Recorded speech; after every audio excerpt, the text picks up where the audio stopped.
इस वीडियो में हम लोग बात करेंगे नेत्र की समंजन क्षमता, यानी मानव नेत्र की संरचना और कैसे वो कार्य करता था, उसके विभिन्न जो भाग थे उनका क्या काम था, उस पर वीडियो बन चुका है।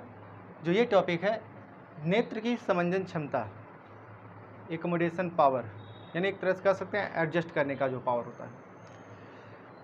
हमने बताया था कि यहाँ पर अगर कोई भी वस्तु को रखा जाए तो वस्तु से निकलने वाली किरणें लेंस से होता हुआ, ये कौन सा लेंस है, आँख के अंदर का लेंस, ठीक है, जिसको आई लेंस हम लोग कहते हैं। तो इस आई लेंस से होता हुआ किरण जाएगा तो इस वस्तु का एक प्रतिबिंब, जो सेंसिटिव पर्दा होता है, बिल्कुल लेयर जो होता है, जिसको हम लोग रेटिना कहते हैं, रेटिना पर एक प्रतिबिंब प्राप्त होता है।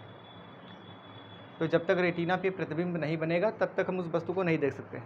यानी किसी वस्तु का प्रतिबिंब रेटिना पे ही बनेगा तभी हम उस वस्तु को देख सकते हैं। यानी इस वस्तु का एक प्रतिबिंब रेटिना पर बना। प्रतिबिंब कैसा बना होगा, तो दिख रहा है कि ये वस्तु उल्टा और वास्तविक प्रतिबिंब बना हुआ है। और जब उल्टा वास्तविक प्रतिबिंब बनेगा लेकिन हमें वो वस्तु सीधा दिखाई देता होगा। ये भी बात है कि वस्तु का प्रतिबिंब रेटिना पर्दे पर तो उल्टा बन रहा हुआ, लेकिन हम उस वस्तु को बिल्कुल सीधा देखते हैं।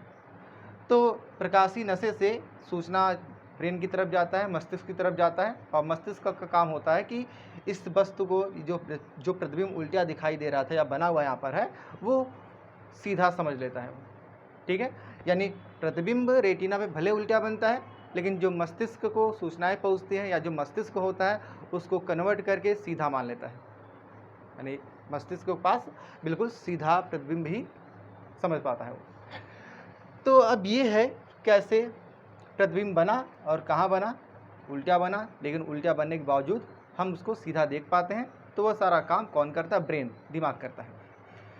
इसके बाद है नेत्र की समंजन क्षमता। अब समायोजित कैसे करते हैं, समंजन का मतलब सामंजस्य। हमने बताया था कि अगर किसी वस्तु को दूर रख दें तब भी हम देख पाते हैं, पास रख दें, बहुत निकट कर दें तब भी हम देख पाते हैं।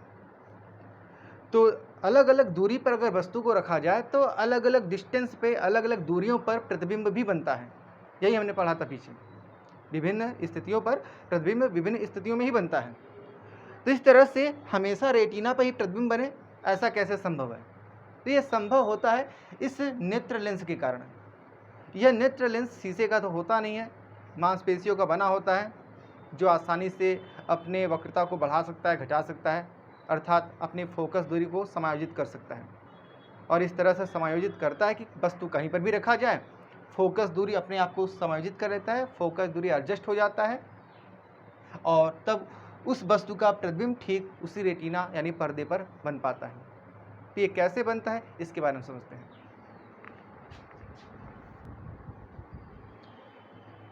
तो इन दो फिगरों की सहायता से हम समझते हैं कि नेत्र कैसे अपने आप को समायोजित करता है। किसी वस्तु को देखने के लिए कैसे समायोजन किया जाता है, सामंजस्य बैठाया जाता है नेत्र के अंदर, उसको समझते हैं। तो नेत्र की समंजन क्षमता का मतलब यही है कि वस्तु विभिन्न दूरियों पर रखा जाए लेकिन प्रतिबिंब हमेशा रेटिना पर ही प्राप्त होता है।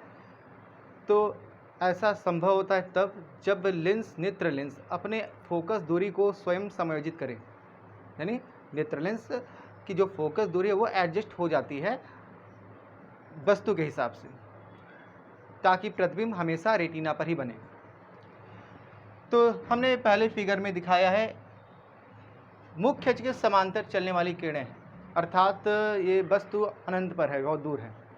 तो बहुत दूर स्थित अगर किसी वस्तु को हम देखते हैं तो समांतर किरणें आएंगी और ये तुरंत मुड़ेगा और रेटिना पर एक इमेज बन जाएगा।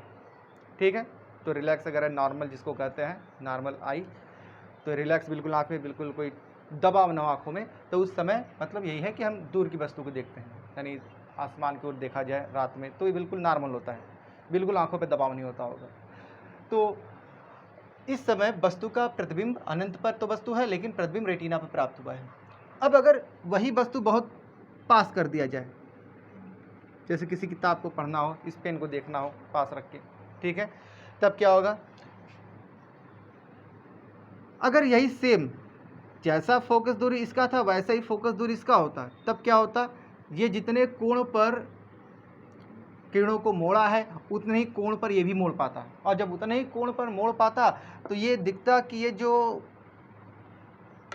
प्रतिबिंब बनता वो कुछ इस तरीके से बाहर, यानी दोनों किरणें कहाँ टकराती, रेटिना पर्दे पर न टकराकर दूर जाकर टकराती, पीछे जाकर टकराती, यानी रेटिना पर दोनों किरणें टकरा नहीं पाएंगी।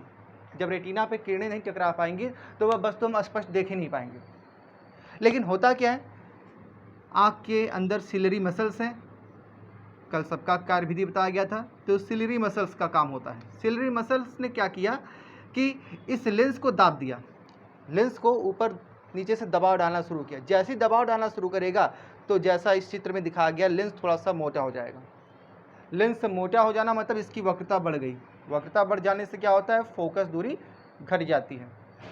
ठीक है, तो फोकस दूरी अब घट गई है, यानी अब ये और ज़्यादा तेज़ी से, फोकस दूरी जिसका कम होता है उसका पावर ज़्यादा होता है, पावर ऑफ लेंस, लेंस की क्षमता में यही था P बराबर 1/f, यानी जिस लेंस की फोकस दूरी कम होती है वह ज़्यादा तेज़ी से किरणों को मोड़ता होगा, ज़्यादा कोण पर मोड़ता होगा। अगर 30 डिग्री पर मोड़ेगा तो 50 डिग्री 60 डिग्री पर मोड़ सकता है। अब तो इस तरह से जब पास वाली वस्तु को देखना होता है तो सिलरी मसल्स इस नेत्र लेंस पर दबाव डालकर इसके फोकस को कम कर देती है, और इतना कम करती है, बिल्कुल इस तरह एडजस्ट कर देती है कि जिससे कि हम इस वस्तु का प्रतिबिंब फिर से ठीक रेटिना पर प्राप्त कर सकें, कुछ इस तरीके से।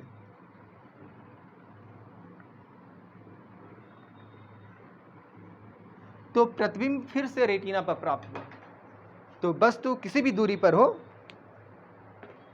सिलरी मसल्स यानी जो आँख है, आँख के अंदर सिलरी मसल्स नेत्र लेंस को थोड़ा सा दाबती है, दबाव डालती है, जिससे वह अपने फोकस दूरी को बिल्कुल एडजस्ट कर लेता है और इस तरह से समायोजित कर लेता है कि वह वस्तु का प्रतिबिंब बिल्कुल रेटिना पर प्राप्त होने लगता है, ताकि हम किसी भी वस्तु को देख सकें।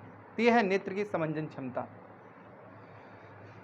नेत्र की समंजन क्षमता के बाद हम पढ़ेंगे नेत्र लेंस में जो दोष होते हैं, यानी जो बीमारियां होती हैं आँख से संबंधित।